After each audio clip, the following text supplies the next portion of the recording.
Hello everyone, this video is about the latest safety update on paracetamol, also known as acetaminophen or Tylenol in America. Recently, headlines around the world have claimed that taking paracetamol during pregnancy can cause autism or ADHD in children.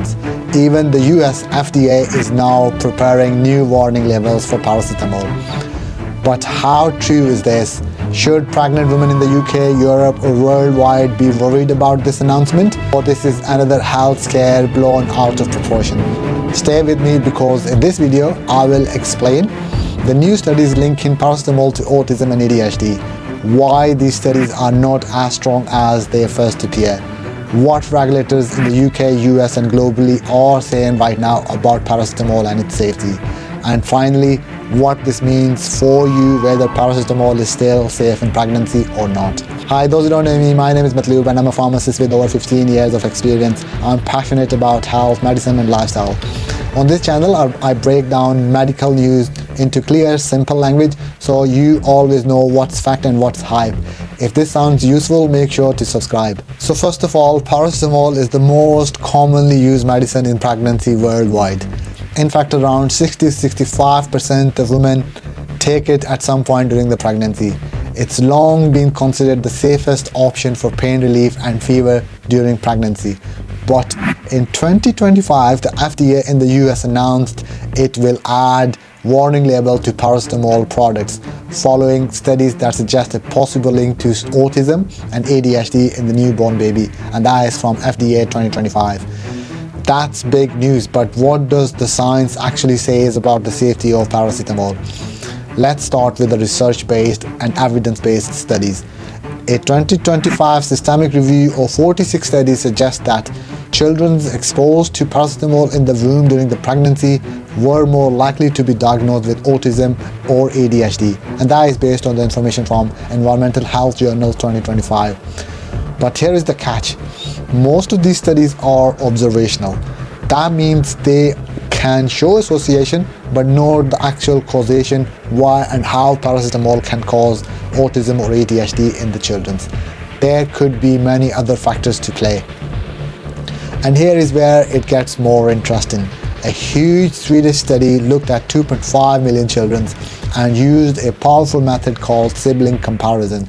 If one child was exposed in pregnancy and the sibling wasn't, did the exposed child have a higher risk of ADHD or autism? The answer to that question, no difference in autism, ADHD or intellectual disabilities. And that is based on the study which is carried out by the Swedish study which looked at 2.5 million children.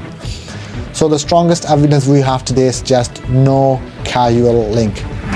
Why the new studies aren't definitive? Now let's talk about why these alarming headlines are not as solid as they sound. Confounding factors. Women often take paracetamol for fever or infection. Those conditions themselves can affect brain development of the child. Recall bias. Many studies rely on mothers remembering exactly when and how much paracetamol they took during the pregnancy, and that has been asked sometimes years later. Small affected size. The increased risk reported are often tiny, sometimes just a few percent. So while the news is dramatic, the science is far less convincing. So that raises the next question, what regulators are saying about the safety of paracetamol in pregnancy. This is where it gets interesting. In the US, the FDA is adding warning using doctors to recommend the lowest effective dose for the shortest period of time. In the UK, the NHS still recommends paracetamol as the first choice pain relief during pregnancy, stressing that when taken at right doses, it's absolutely safe, and that's based on nhs.uk. In Australia, the Australian Health Regulatory Authority, TGA, says the evidence is not strong enough to change current recommendation about paracetamol safety in pregnancy. So globally, the consensus is paracetamol remains safe, but should be used wisely. So the paracetamol advice, what I can give you is, so what does this mean for you? Don't panic. If a risk exists, it's very small. Use paracetamol only when needed, not daily or routinely. Stick to the recommended doses and keep it for the shortest period of time when you really need to take it. Always check with your GP, midwife or pharmacist if you are not sure about anything. Remember, untreated fever or severe pain can also be harmful in pregnancy. So does paracetamol cause autism? The honest answer is we don't know yet. The information we have, it's not strong enough to suggest it's not safe. Some weak studies suggest a possible link, but the strongest evidence we have, like the massive Swedish sibling studies, says no causal connection. For now, paracetamol remains the safest pain relief option in the pregnancy when used correctly. So I want to ask, what do you think? Should the UK or the other countries follow the US ad warning label, or is this fear without proof? Let me know in the comment. And if this video helped to clear the confusion, hit like, subscribe and share, because accurate health information matters. Thank you very much for watching.